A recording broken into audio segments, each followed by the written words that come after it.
Hello guys, and today I'm looking at this, not looking at this video, and something weird has been happening to me these past few days. I feel really tired and stuff.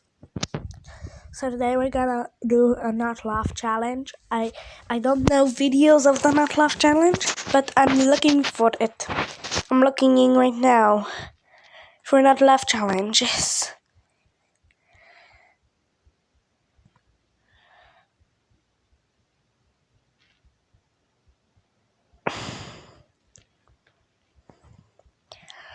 Look, wow, that's a really good one.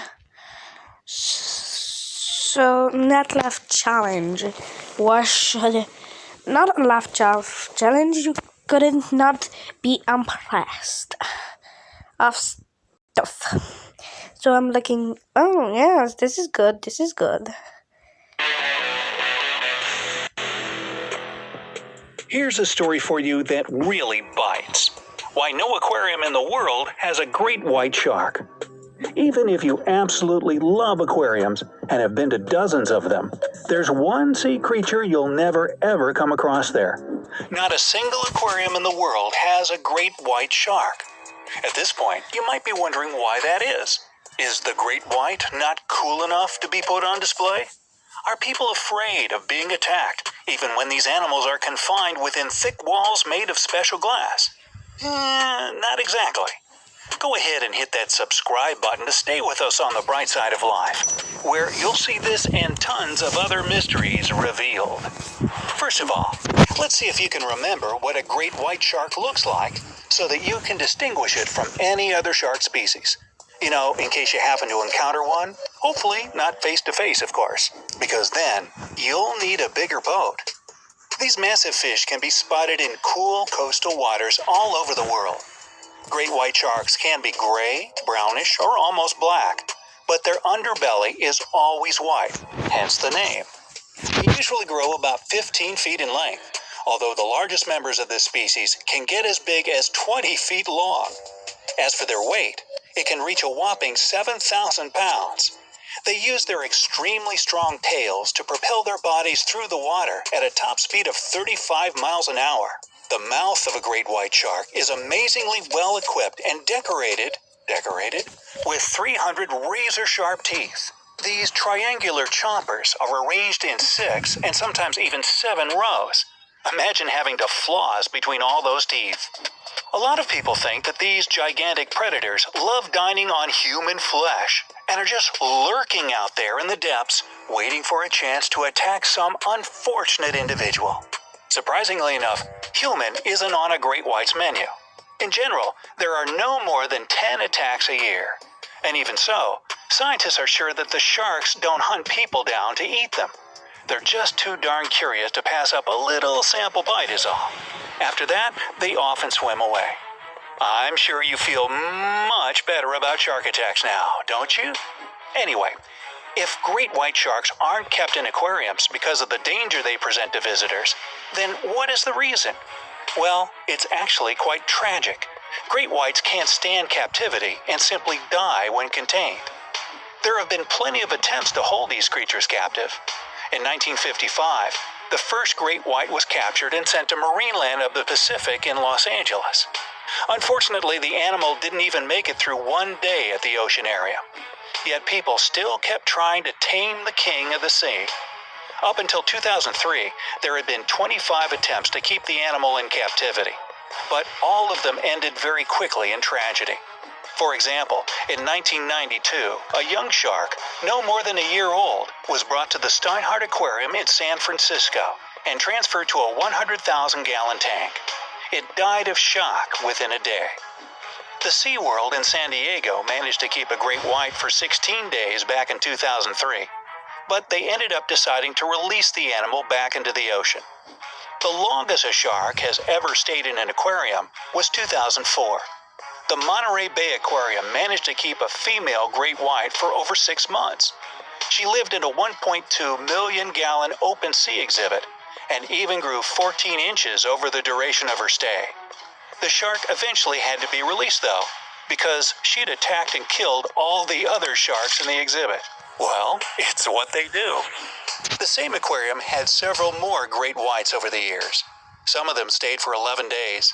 Some managed to hold on for 5 months. But all of them had to be released due to different reasons. A couple of sharks became too big for their their tanks, while several others started displaying unhealthy behavior. They'd refuse to eat or would swim into the sides of their tanks. One had to be released because it had become too lively and playful for its own good. As for one shark that was released in 2011, it seemed fine in the aquarium, but died just a week after being set free. The most recent case of a great white being held in captivity was in Japan's Okinawa Hiromi Aquarium in 2016. The animal stopped eating and just swam into the sides of the tank. Just 3 days after its arrival, the shark simply sank to the bottom. All attempts to revive it were unsuccessful. There could be only one cause of death: captivity. So what is it that makes this species, unlike its relatives, suffer so much from being locked up? Scientists still don't know much about the great white shark, but they have come up with several theories. 1. Depression. Great whites live as long as humans do. There are no obvious reasons why healthy sharks should pass away after just a couple of days in captivity.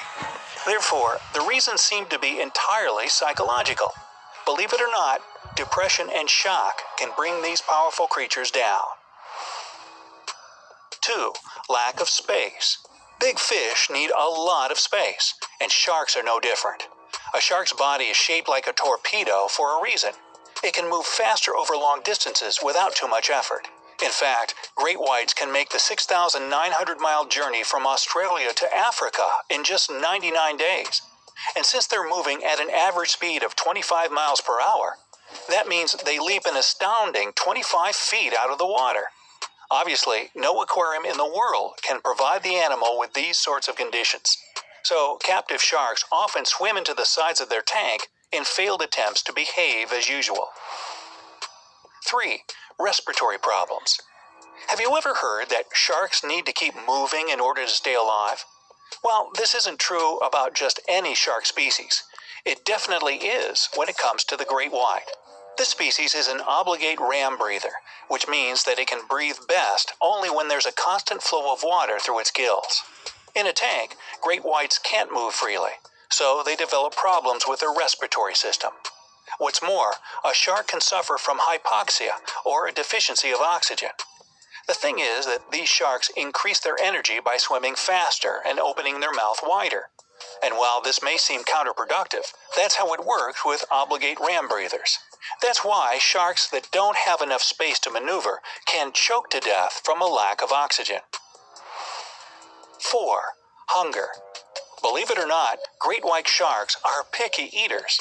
Since they need to hunt down their prey and eat it alive, they often refuse to eat in captivity. They basically don't want to be spoon-fed by humans. Well, if they're starving, they might agree to eat whatever their human captor is offering, but it makes them depressed. Because of this, they eventually lose their appetite as well as their entire will to live. Perhaps it's the thrill of the hunt they miss most. Number 5. The wrong water salinity. You can't even imagine how hard it is to mimic the ocean's unique water composition. That may be the reason why, according to some experts, sharks feel so bad when held in aquariums. As you can see, it's a really bad idea to keep these amazing and powerful creatures literally locked up like a caged animal. Not only does it kill the poor things, it's super expensive for aquariums, and it has a highly negative impact on the oceans themselves. Great white sharks are extremely important for keeping the ecological balance in the oceans. Losing just one shark endangers the entire ecosystem.